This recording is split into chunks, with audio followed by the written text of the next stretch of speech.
Number 1 ମକର ସଂକ୍ରାନ୍ତିରେ ମିଳିବ ସୁଭଦ୍ରା ଚତୁର୍ଥ ପର୍ଯ୍ୟାୟ ଟଙ୍କା।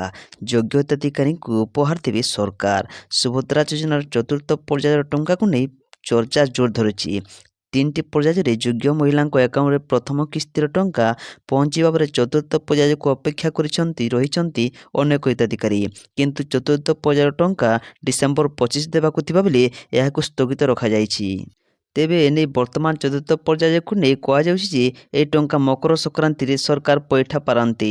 ଏହି ପର୍ଯ୍ୟାୟରେ ପ୍ରାୟ 20 ଲକ୍ଷରୁ ଅଧିକ ହିତାଧିକାରୀଙ୍କୁ ଏହି ଟଙ୍କା ପ୍ରଦାନ କରାଯିବ। ଯାଞ୍ଚ ପ୍ରକ୍ରିୟା ଜାରି ରହିଥିବା ଏହି ପର୍ଯ୍ୟାୟ ଟଙ୍କା ବିଳମ୍ବରେ ଦିଆଯିବ ବୋଲି ସୂଚନା ଦେଇଛନ୍ତି ଉପମୁଖ୍ୟମନ୍ତ୍ରୀ ପ୍ରଭାତୀ ପରିଡ଼ା। ନମ୍ବର 2 14 ତାରିଖ ପର୍ଯ୍ୟନ୍ତ ଅନ୍ଧାର ହୋଇଯିବ ଓଡ଼ିଶାର ଏହି ସବୁ ଜିଲ୍ଲା। ଆସନ୍ତା 14 ତାରିଖ ପର୍ଯ୍ୟନ୍ତ ଓଡ଼ିଶାର 10 ଜିଲ୍ଲାକୁ ନେଇ ବଡ଼ ପୂର୍ବାନୁମାନ କରାଯାଇଛି। ଏହିସବୁ ଜିଲ୍ଲାରେ ରାସ୍ତାଘାଟ କୁହୁଡ଼ି ଯୋଗୁଁ ଅଦୃଶ୍ୟ ବୋଲି ହୋଇଯିବାର ସମ୍ଭାବନା ରହିଛି। ପାଣିପାଗ ବିଭାଗର ରିପୋର୍ଟ ଅନୁସାରେ ଆସନ୍ତା 14 ତାରିଖ ପର୍ଯ୍ୟନ୍ତ ରାଜ୍ୟର ବିଭିନ୍ନ ଜିଲ୍ଲାରେ ଘନ କୁହୁଡ଼ି ଛାୟା ଘେରି ରହିବ ବୋଲି ସମ୍ଭାବନା ରହିଛି। ଏଥିପାଇଁ ମୋଟ 10 ଜିଲ୍ଲାକୁ ସତର୍କ କରାଯାଇଛି ପାଣିପାଗ କେନ୍ଦ୍ର। ଝାରସୁଗୁଡ଼ା, ପୁରୀ, ସୁନ୍ଦରଗଡ଼, କଳାହାଣ୍ଡି, ଯାଜପୁର, ଭଦ୍ରକ ଇତ୍ୟାଦିରେ ଘନ କୁହୁଡ଼ି ଦେଖିବାକୁ ମିଳିପାରେ। ଏହା ବ୍ୟତୀତ ଗଞ୍ଜାମ, ଗଜପତି, ଜଗତସିଂହପୁର ଏବଂ କେନ୍ଦ୍ରାପଡ଼ା ଜିଲ୍ଲାରେ ମଧ୍ୟ ଘନ କୁହୁଡ଼ି ହେବ ବୋଲି ପାଣିପାଗ ବିଭାଗ ପୂର୍ବାନୁମାନ କରିଛି। ନମ୍ବର 3 1.5 କୋଟିର ଶାଢ଼ୀ ନେଇଗଲେ ପ୍ରବାସୀ। ସବୁଠୁ ଅଧିକ ବିକ୍ରି ହେଉଛି 70,000 ଟଙ୍କିଆ ସୂତା ଶାଢ଼ୀ। ପ୍ରବାସୀଙ୍କ ପସନ୍ଦ ଓଡ଼ିଶାର ଶାଢ଼ୀ। କିଣିନେଲେ ଭଲିକି ଭଲି ଶାଢ଼ୀ। ମାତ୍ର 3 ଦିନରେ 1.5 କୋଟିର ବ୍ୟବସାୟ କରିଛି ବୟନିକା। ସବୁଠାରୁ ଅଧିକ ବିକ୍ରି ହୋଇଛି 70,000 ଟଙ୍କିଆ ସୂତା ଶାଢ଼ୀ।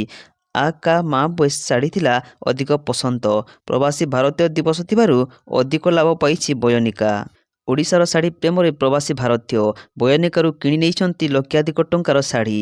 3 ଦିନରେ ପ୍ରାୟ 1.5 କୋଟିର ବେପାର ହୋଇଛି। ସବୁଠାରୁ ଅଧିକ ସେଲ୍ ହୋଇଛି 70,000 ଟଙ୍କିଆ ସୂତା ଶାଢ଼ୀ। ଏହି ଶାଢ଼ୀରେ ଥିଲା ବ୍ରହ୍ମା, ବିଷ୍ଣୁ ଓ ମହେଶ୍ୱରଙ୍କ ଚିତ୍ର। ତା ସହ ସାରେଗାମାପା କା ମା ବୈଶ ଶାଢ଼ୀ ଥିଲା ଅଧିକ ପସନ୍ଦ। ଜଣେ ପ୍ରବାସୀ 5 ଲକ୍ଷ ଟଙ୍କାର ଶାଢ଼ୀ କିଣିଥିଲେ। ପ୍ରବାସୀଙ୍କ ପାଇଁ ରାତ୍ରି ସାରା ଖୋଲା ରହିଥିଲା ବୟନିକା। 72 ଘଣ୍ଟାରେ 1.5 କୋଟିର ବେପାର ହୋଇଥିବା ଜଣାପଡ଼ିଛି। ନମ୍ବର 4 ଶ୍ରୀକ୍ଷେତ୍ରରେ ବାଗେଶ୍ୱର ବାବା ଦର୍ଶନ ପାଇଁ ହୋଟେଲ ସମ୍ମୁଖରେ ଭକ୍ତଙ୍କ ଭିଡ଼। ଶୁକ୍ରବାର ସନ୍ଧ୍ୟାରେ ବାଗେଶ୍ୱର ବାବା ପୁରୀ ଗସ୍ତରେ ଆସି ବଲିଆପଣ୍ଡା ସ୍ଥିତ 7 ହିଲ୍ ହୋଟେଲରେ ଅବସ୍ଥାନ କରିଛନ୍ତି। ତେବେ ବାବାଙ୍କର କ'ଣ କାର୍ଯ୍ୟକ୍ରମ ହୋଇଛି ତାହା ସ୍ପଷ୍ଟ ଜଣାପଡ଼ିନାହିଁ। ତେବେ ଉକ୍ତ ହୋଟେଲକୁ କଡ଼ା ସୁରକ୍ଷା ବଳୟ ମଧ୍ୟରେ ବାବାଙ୍କ ସୁରକ୍ଷାକର୍ମୀ ରଖିଛନ୍ତି। ମାତ୍ର ବାବାଙ୍କୁ ଦେଖିବା ଲାଗି ହୋଟେଲ ସମ୍ମୁଖରେ ଲୋକଙ୍କ ଭିଡ଼ ଦେଖିବାକୁ ମିଳିଛି। ନମ୍ବର 5 ଶ୍ରୀମନ୍ଦିରରେ ଏବେ ହେବନି ଧାଡ଼ି ଦର୍ଶନ। ସରକାରଙ୍କ ନିର୍ଦ୍ଦେଶ କ୍ରମେ ନିଷ୍ପତ୍ତିର ପରିବର୍ତ୍ତନ। ଆସନ୍ତା 20 ତାରିଖରୁ ଶ୍ରୀମନ୍ଦିର ନାଟ ମଣ୍ଡପ ଭିତରେ ହେବ ଧାଡ଼ି ଦର୍ଶନ ବ୍ୟବସ୍ଥା। ଶ୍ରୀମନ୍ଦିର ମୁଖ୍ୟ ପ୍ରଶାସକ ଅରବିନ୍ଦ ପାଢ଼ୀ ଏନେଇ ସୂଚନା ଦେଇଛନ୍ତି। ନାଟ ମଣ୍ଡପରେ କିଛି ହୁଣ୍ଡି ଥିବାରୁ ରାଜ୍ୟ ସରକାରଙ୍କ ନିର୍ଦ୍ଦେଶ କ୍ରମେ ସେସବୁକୁ ଅପସାରଣ କରାଯିବ। ଏହାପରେ ନାଟ ମଣ୍ଡପରେ ଭକ୍ତଙ୍କ ପାଇଁ ଧାଡ଼ି ଦର୍ଶନ ବ୍ୟବସ୍ଥା କରାଯିବ। ସେହିପରି ଖୁବ୍ ଶୀଘ୍ର ପରିଚାଳନା କମିଟି ଗଠନ ହେବ।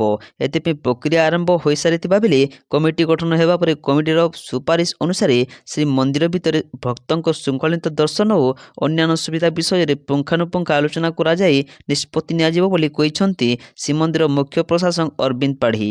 ନମ୍ବର 6 2015ରୁ ଶ୍ରୀମନ୍ଦିରକୁ ATM ମାଧ୍ୟମରେ ଦାନ ବନ୍ଦ।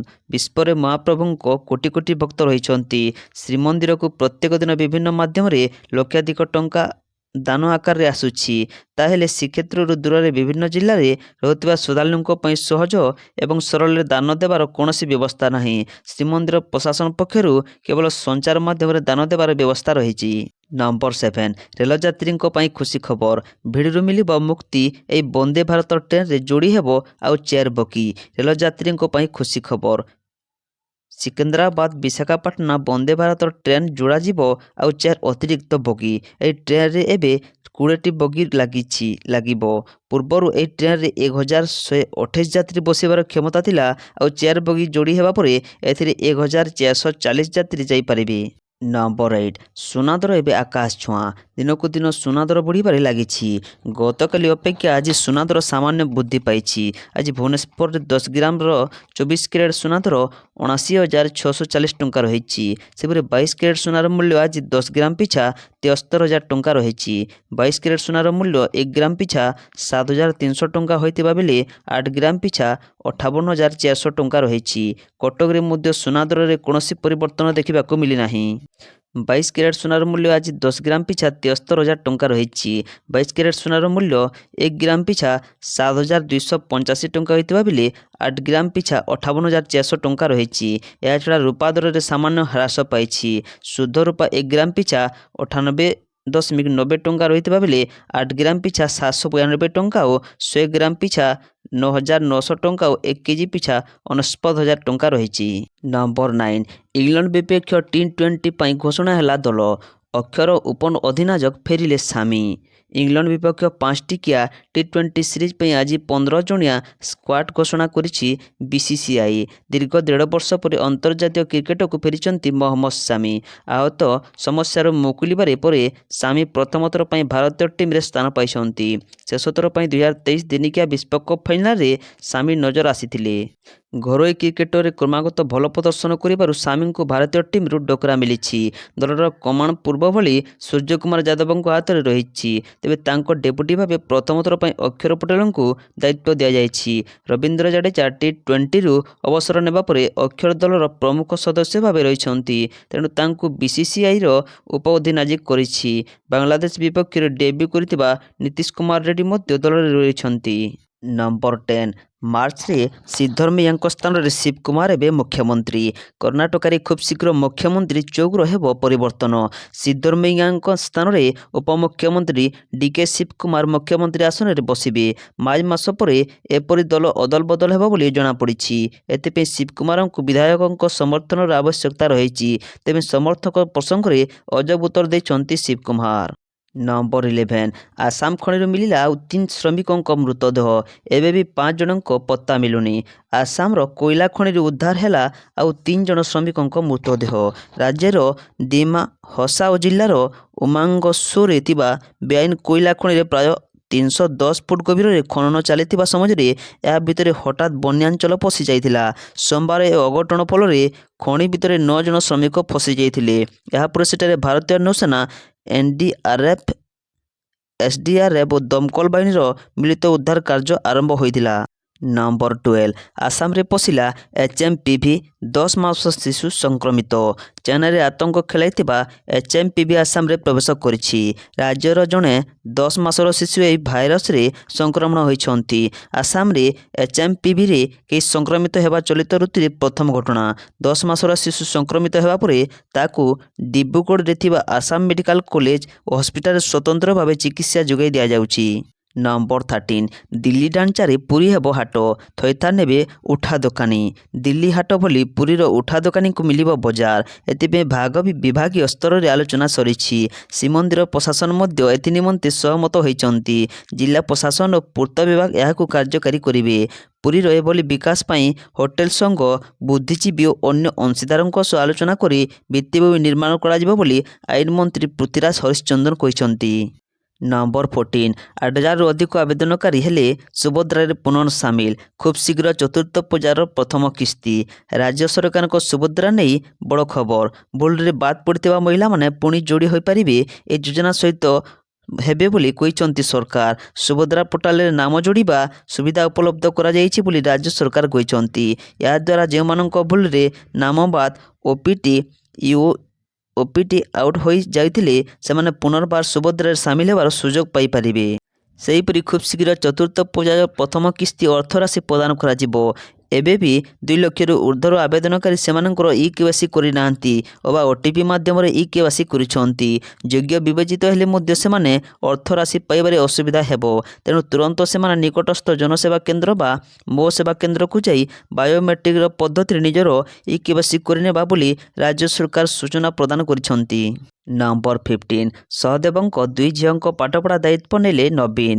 ହତ୍ୟାର ଶିକାର ହୋଇଥିବା ବିଏମସି ସଫାଇ ମଜଦୁର ସଂଘ ସଭାପତି ସହଦେବ ନାୟକଙ୍କ ସ୍ତ୍ରୀ ସୁନିତା ନାୟକ ଏବଂ ତାଙ୍କ 2 ଝିଅ ଶନିବାର ନବୀନ ନିବାସ ଯାଇ ପୂର୍ବତନ ମୁଖ୍ୟମନ୍ତ୍ରୀ ନବୀନ ପଟ୍ଟନାୟକଙ୍କୁ ଭେଟିଥିଲେ। ଏହି ଅବସରରେ ନବୀନ ସୁନିତାଙ୍କୁ 50,000 ଟଙ୍କା ଅର୍ଥରାଶି ସହାୟତା ପ୍ରଦାନ କରିଥିଲେ। ତାଙ୍କ 2 ଝିଅଙ୍କ ସମସ୍ତ ଦାୟିତ୍ୱ ବିଧାୟକ ଅନନ୍ତ ନାରାୟଣ ଜେନା, ସୁଶାନ୍ତ ରାଉତ, ପୂର୍ବତନ ମନ୍ତ୍ରୀ ଅଶୋକ ପଣ୍ଡା ଏବଂ ସମସ୍ତ କର୍ପୋରେଟରମାନେ ନେଲେ ବୋଲି ପ୍ରତିଶ୍ରୁତି ଦେଇଥିଲେ।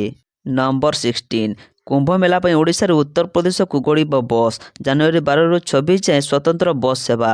ପବିତ୍ର କୁମ୍ଭ ମେଳା ପାଇଁ ଓଡ଼ିଶାରୁ ଅଯୋଧ୍ୟାକୁ ଭାୟା ପ୍ରୟାଗରାଜ ଓ ବାରାଣସୀ ଦେଇ ଗଡ଼ିବ ବସ୍। ଶ୍ରଦ୍ଧାଳୁଙ୍କ ପାଇଁ ବସ୍ ସେବା ଯୋଗାଇ ଦେବା ଓଡ଼ିଶା ରାଜ୍ୟ ସଡ଼କ ପରିବହନ ନିଗମ ବା ଝଝଙ୍କର ଜାନୁଆରୀ 12 ତାରିଖରୁ ଫେବୃଆରୀ 24 ତାରିଖ ଯାଏଁ ଚାଲିବ ଏହି ସ୍ୱତନ୍ତ୍ର ବସ୍ ସେବା। ପୁରୀ, ସମ୍ବଲପୁର, ଭବାନୀପାଟଣା, ବ୍ରହ୍ମପୁରରୁ ବାରାଣସୀ ଓ ପ୍ରୟାଗରାଜ ଦେଇ ଅଯୋଧ୍ୟା ଯାଏଁ OSRTCର ସ୍ୱତନ୍ତ୍ର ବସ୍ ଶ୍ରଦ୍ଧାଳୁଙ୍କୁ ନେବ। ନମ୍ବର 17 ବାଲେଶ୍ୱରରେ ହଟିଲା କର୍ଫ୍ୟୁ କଟକଣା। ବାଲେଶ୍ୱରରେ ରେଲୱେର ତୃତୀୟ ଲାଇନ୍ ସମ୍ପ୍ରସାରଣ ପାଇଁ ଜାରି କରାଯାଇଥିଲା କର୍ଫ୍ୟୁ ହଟାଇ ନିଆଯାଇଛି। ଶୁକ୍ରବାର ଜିଲ୍ଲା ପ୍ରଶାସନ ପକ୍ଷରୁ 11 ଓ 12 ତାରିଖ ପର୍ଯ୍ୟନ୍ତ କର୍ଫ୍ୟୁ ଜାରି କରାଯାଇଥିଲା। ଶନିବାର ସକାଳ 4ଟାରୁ ରବିବାର ରାତ୍ରି 10ଟା ପର୍ଯ୍ୟନ୍ତ ବଳବତ୍ତର ରହିବ ବୋଲି ନିଷ୍ପତ୍ତି ନିଆଯାଇଥିଲା। ରେଲ ଲାଇନ୍ ସମ୍ପ୍ରସାରଣ ପାଇଁ ବସ୍ତି ଉଚ୍ଛେଦ କରିବା ଲାଗି କର୍ଫ୍ୟୁ ଜାରି କରାଯାଇଥିଲା। ବାଲେଶ୍ୱର ସହରର ଅରଡ଼ ବଜାର ଓ ଆଖପାଖ ଅଞ୍ଚଳରେ କର୍ଫ୍ୟୁ 2 ଦିନ ଧରି ଜାରି କରାଯାଇଥିଲା। ନମ୍ବର 18 ସର୍ବନିମ୍ନ ପେନ୍ସନ୍ 7,500 ଟଙ୍କା କରିବାକୁ ଦାବି। କର୍ମଚାରୀ ଭବିଷ୍ୟନିଧି ପାଣ୍ଠି ସଂଗଠନ EPF ଅଧୀନରେ କାର୍ଯ୍ୟରତ ଘରୋଇ କ୍ଷେତ୍ରର କର୍ମଚାରୀମାନେ ସେମାନଙ୍କ ସର୍ବନିମ୍ନ ପେନ୍ସନ୍ ରାଶି ମାସିକ 7,500 ଟଙ୍କାକୁ ବଢ଼ାଇବା ପାଇଁ ବହୁ ବର୍ଷ ହେଲା ଦାବି କରି ଆସୁଛନ୍ତି। ଏଥିପାଇଁ EPS କର୍ମଚାରୀ ପେନ୍ସନ୍ ଯୋଜନା 95 ପେନ୍ସନ୍ଭୋଗୀମାନେ କେନ୍ଦ୍ର ଅର୍ଥମନ୍ତ୍ରୀ ନିର୍ମଳା ସୀତାରମଣଙ୍କୁ ଶୁକ୍ରବାର ଭେଟି ଆଲୋଚନା କରିଛନ୍ତି। ନମ୍ବର 19 ରାମଲାଲାଙ୍କ ପ୍ରାଣ ପ୍ରତିଷ୍ଠାକୁ ପୂରିଲା ବର୍ଷେ। 50 କ୍ୱିଣ୍ଟାଲରେ ସଜେଇ ହୋଇଛି ମନ୍ଦିର। ଅଯୋଧ୍ୟା ରାମ ମନ୍ଦିରକୁ ବର୍ଷେ। ଚତୁର୍ଦ୍ଦିଗ ରାମମୟ। ଅଯୋଧ୍ୟା ରାମ ମନ୍ଦିରରେ ପ୍ରଭୁ ରାମଲାଲାଙ୍କ ପ୍ରାଣ ପ୍ରତିଷ୍ଠାକୁ ପୂରିଛି ବର୍ଷେ। ରାମନଗରୀରେ ଉତ୍ସବର ମାହୋଲ। ସକାଳୁ ସକାଳୁ ଅଯୋଧ୍ୟାରେ ବହୁ ସଂଖ୍ୟାରେ ଶ୍ରଦ୍ଧାଳୁଙ୍କ ଭିଡ଼ ଜମିଥିବା ନଜର ଆସିଛି। ତେବେ ଏହି ଅବସରରେ ଅଯୋଧ୍ୟାରେ ବିଶାଳ ଆୟୋଜନ କରାଯାଇଛି। ଆଜିଠାରୁ ଆସନ୍ତା 13 ଜାନୁଆରୀ ପର୍ଯ୍ୟନ୍ତ ଏହି ଉତ୍ସବ ପାଳନ କରାଯିବ। ଦେଶର କୋଣ ଅନୁକୋଣରୁ ରାମ ଭକ୍ତମାନେ ଆସି ଏହି କାର୍ଯ୍ୟକ୍ରମ ଯୋଗାଇ ଦେଇଥାନ୍ତି। ହିନ୍ଦୁ କ୍ୟାଲେଣ୍ଡର ଅନୁଯାୟୀ 2024 ଜାନୁଆରୀ 22 ତଥା ପୌଷ ମାସ ଶୁକ୍ଳ ପକ୍ଷ ଦ୍ୱାଦଶ ତିଥିରେ ଅଯୋଧ୍ୟା ରାମ ମନ୍ଦିରରେ ପ୍ରଭୁ ଶ୍ରୀରାମଙ୍କ ପ୍ରାଣ ପ୍ରତିଷ୍ଠା କରାଯାଇଥିଲା। ନମ୍ବର 20 ବାଲେଶ୍ୱରରେ ବସ୍ତି ଉଚ୍ଛେଦ। ରେଳବାଇ ଜାଗାରେ 2 ଦିନ ପାଇଁ ଜାରି ରହିବ ଅଭିଯାନ। ବାଲେଶ୍ୱରରେ ରେଳବାଇ ଜାଗାରୁ ଜବରଦଖଲ ଉଚ୍ଛେଦ ଆରମ୍ଭ ହୋଇଛି। ଅପ୍ରୀତିକର ପରିସ୍ଥିତି ଏଡ଼ାଇବାକୁ 2 ଦିନ ପାଇଁ ସମ୍ପୃକ୍ତ ଅଞ୍ଚଳରେ କର୍ଫ୍ୟୁ ଜାରି କରାଯାଇଥିଲେ ବି ଉତ୍ତେଜନା ଦେଖାଦେଇଥିଲା। ପରିସ୍ଥିତି ସ୍ୱାଭାବିକ ହେବା ପରେ ଉଚ୍ଛେଦ ଜାରି ରହିଛି। ଆଜି ଓ ଆସନ୍ତାକାଲି ଜବରଦଖଲ ଉଚ୍ଛେଦ ଚାଲିବ। ନମ୍ବର 21 ବାଲି ମାଫିଆଙ୍କ ଦୌରାତ୍ମ୍ୟ। ପୂର୍ବ ସରକାରଙ୍କୁ ଦୋଷ ଦେଲେ ରାଜସ୍ୱ ମନ୍ତ୍ରୀ। ବାଲି ମାଫିଆଙ୍କ ଦୌରାତ୍ମ୍ୟ ନେଇ ପୂର୍ବ ସରକାରଙ୍କୁ ଦୋଷ ଦେଲେ ରାଜସ୍ୱ ମନ୍ତ୍ରୀ ସୁରେଶ ପୂଝାରୀ। କହିଲେ ପୂର୍ବରୁ ରାଜସ୍ୱ ବିଭାଗରେ ଥିଲା ବାଲି, ହେଲେ କାହିଁକି ବାଲିକୁ ଅଲଗା କରି ଖଣି ବିଭାଗକୁ ଦେଲେ ପୂର୍ବ ସରକାର ଜଣାନାହିଁ। ବାଲି ଖଣିଜ ପଦାର୍ଥର ତାଲିକାଭୁକ୍ତ ହେଲା କେମିତି? ବାଲି ଖନନ ହୁଏ ନାହିଁ, ସଂଗ୍ରହ ହୁଏ। ବାଲି ଚୋରି ଅଭିଯୋଗ ମଧ୍ୟ ହସ୍ତଗତ ହୋଇଛି। ଆଇନ ଉଲ୍ଲଂଘନର ଅଭିଯୋଗ ମଧ୍ୟ ଆସୁଛି। ବାଲି ପରିବହନ ବେଳେ ବଡ଼ ବଡ଼ ଗାଡ଼ି ଦ୍ୱାର ରାସ୍ତା ଖରାପ ହେଉଛି। ଜଳସମ୍ପଦ ବିଭାଗରେ ମଧ୍ୟ ମତ ନିଆଯାଇଛି। ବାଲି ଚୋରି ରୋକିବା ସହ ଆବଣ୍ଟନ ବ୍ୟବସ୍ଥିତ କରିବା ପାଇଁ ସରକାର ବ୍ୟବସ୍ଥା କରୁଛନ୍ତି ମନ୍ତ୍ରୀ କହିଛନ୍ତି। ନମ୍ବର 22 ମହାକୁମ୍ଭକୁ ଆସିଲେ ବିଚିତ୍ର ଅନାଜ ବାବା। ମୁଣ୍ଡରେ ଲଗାଇଛନ୍ତି ଗହମ, ବାଜରା, ଚଣା ଫସଲ, ପ୍ରତିଦିନ ଦେଉଛନ୍ତି ପାଣି। ପ୍ରୟାଗରାଜରେ ହେବାକୁ ଥିବା ମହାକୁମ୍ଭ ମେଳାକୁ ନେଇ ଏବେ ସାରା ବିଶ୍ୱରେ ଚର୍ଚ୍ଚା ଚାଲିଛି। ଭିନ୍ନ ଭିନ୍ନ ବାବା, ନାଗା, ସାଧୁସନ୍ତଙ୍କ ଆଗମନ ପ୍ରୟାଗରାଜକୁ ହେଉଛି। ଇତ୍ୟ ଅବସରରେ ମହାକୁମ୍ଭ ମେଳାରେ ଅନାଜ ବାବା ନାମରେ ପ୍ରତ୍ୟେକ ଜଣ ବାବା ଆସିଛନ୍ତି। ଅମରଜିତ୍ ନାମକ ଏ ବାବାଙ୍କ ନାମ କାହିଁକି ଏପରି ରଖାଗଲା ତା ଆପଣ ତାଙ୍କ ବେଶଭୂଷାରୁ ହିଁ ଜାଣିପାରୁଥିବେ। ନମ୍ବର 23 ଗିରଫ ହେଲେ ରୂପା ଗାଙ୍ଗୁଲି। ପଶ୍ଚିମବଙ୍ଗର କୋଲକାତାରେ ବିଜେପି ପୂର୍ବତନ ସାଂସଦ ତଥା ଅଭିନେତ୍ରୀ ରୂପା ଗାଙ୍ଗୁଲିକୁ ଗିରଫ କରିଛି ପୁଲିସ। ସେ ବାଂଶଦ୍ରୋଣୀ ଥାନା ସମ୍ମୁଖରେ ଧାରଣା ବସିଥିଲେ। ସାରା ରାତି ରୂପା ଗାଙ୍ଗୁଲି ଥାନା ବାହାରେ ବସି ରହିଥିବା ବେଳେ ଗୁରୁବାର ପଶ୍ଚିମବଙ୍ଗ ପୁଲିସ ତାଙ୍କୁ ଗିରଫ କରିଛି। ତାଙ୍କୁ ଗିରଫ କରି ଲାଲବଜାର ନିଆଯାଇଥିବା ଜଣାପଡ଼ିଛି। ସୂଚନାଯୋଗ୍ୟ ବାଂଶଦ୍ରୋଣୀରେ ଘଟିଥିବା ସଡ଼କ ଦୁର୍ଘଟଣା ପ୍ରସଙ୍ଗରେ ପୁଲିସର କାର୍ଯ୍ୟାନୁଷ୍ଠାନ ବିରୋଧରେ ବିକ୍ଷୋଭ କରିଥିଲେ। ରୂପା ଗାଙ୍ଗୁଲି କହିଥିଲେ ଯେ ପର୍ଯ୍ୟନ୍ତ ପୁଲିସ ଅଭିଯୁକ୍ତଙ୍କୁ ଗିରଫ ନ କରିଛି ସେ ପର୍ଯ୍ୟନ୍ତ ସେ ଥାନା ଆଗରେ ବିରୋଧ ପ୍ରଦର୍ଶନ ଜାରି ରଖିବେ। ତାଙ୍କୁ ମନାଇବା ପାଇଁ ପୁଲିସ ମଧ୍ୟ ଯଥାସମ୍ଭବ ଚେଷ୍ଟା କରିଥିଲା, କିନ୍ତୁ ସେ ମାନିବାକୁ ପ୍ରସ୍ତୁତ ନଥିଲେ। ଶେଷରେ ତାଙ୍କୁ ଗିରଫ କରିଛି ପୁଲିସ।